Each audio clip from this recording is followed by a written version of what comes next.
Hello बच्चों, चलिए प्रश्न को पढ़ते हैं। स्तंभ 1 को स्तंभ 2 से मिलान करें तथा उचित विकल्प को चिह्नित करें।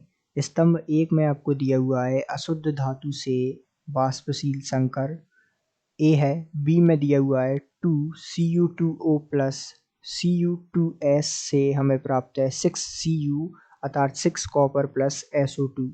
सी है मरकरी का शुद्धिकरण और डी है जिरकोनियम का शुद्धिकरण।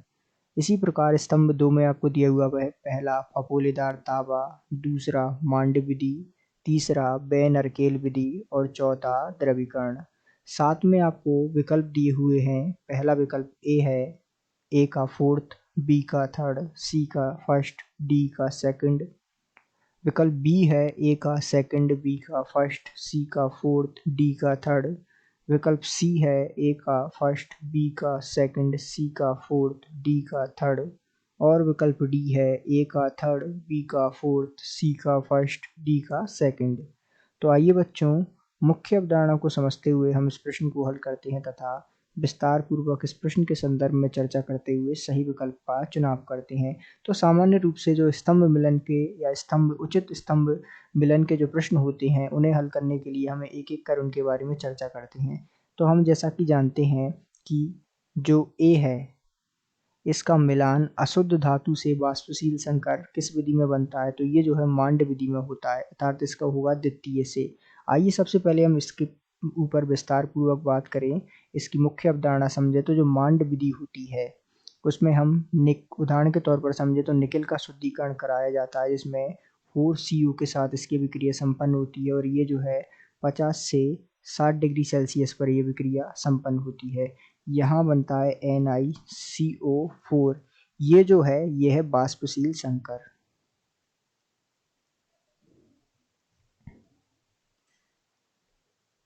जब इसकी अभिक्रिया हम 180 डिग्री सेल्सियस ताप पर कराते हैं तो यहाँ हमें प्राप्त होता है Ni+4Co। तो ये जो था निकेल यहाँ अशुद्ध था, जब मांड प्रक्रम में इसको शोधित किया गया तो इसको हमने शुद्ध प्राप्त कर लिया। तो इस प्रकार हमने देखा कि ए का सुमेल हो गया द्वितीय के साथ। अब बात करें हम जो है बी का सुमेल की, तो बी का सुमेल होगा पहले के साथ, क्योंकि ये जो अभिक्रिया में हमें प्राप्त हो रहा है ये फफोलेदार तांबा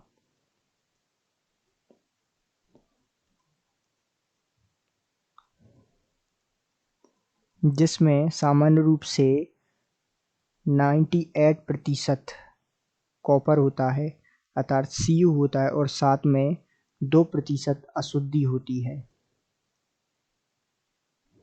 तो इस प्रकार ये जो है फफोलेदार तांबा हमें प्राप्त हो रहा है बी, तो इसका सुमेल होगा पहले के साथ।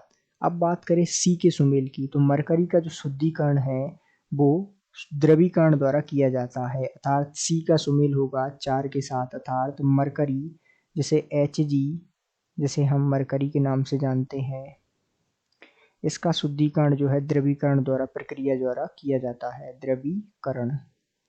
इसी प्रकार हम बात करें जो हमें अंतिम है जर्कोनियम का शुद्धिकरण, तो जर्कोनियम जिसे हम जेडार द्वारा प्रस्तुत करते हैं इसका शुद्धिकरण हम करते हैं बेन-आर्केल विधि से, जिसके अंतर्गत हम इसकी अभिक्रिया कराते हैं Zr+2I2।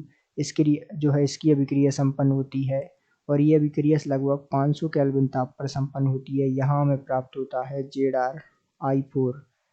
ये जो है अशुद्ध होता है।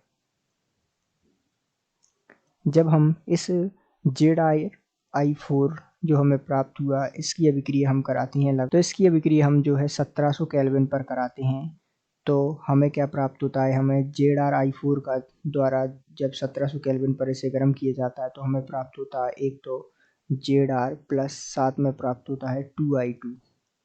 तो जो Zr हमें प्राप्त हुआ है अर्थात इस प्रकार जो Zr हमें मिला है जर्कोनियम, ये हमें मिला है यहाँ शुद्ध अवस्था में। तो इस प्रकार जो है इसका शुद्धिकरण हम इस विधि से करते हैं और जो डी का सुमेल है वो हमारे पास आ जाएगा तीसरा, क्योंकि जो हमने अभी विधि देखी जर्कोनियम को शुद्धिकरण करने की, इसे जो है हम बेन-आर्केल विधि के नाम से जानते हैं।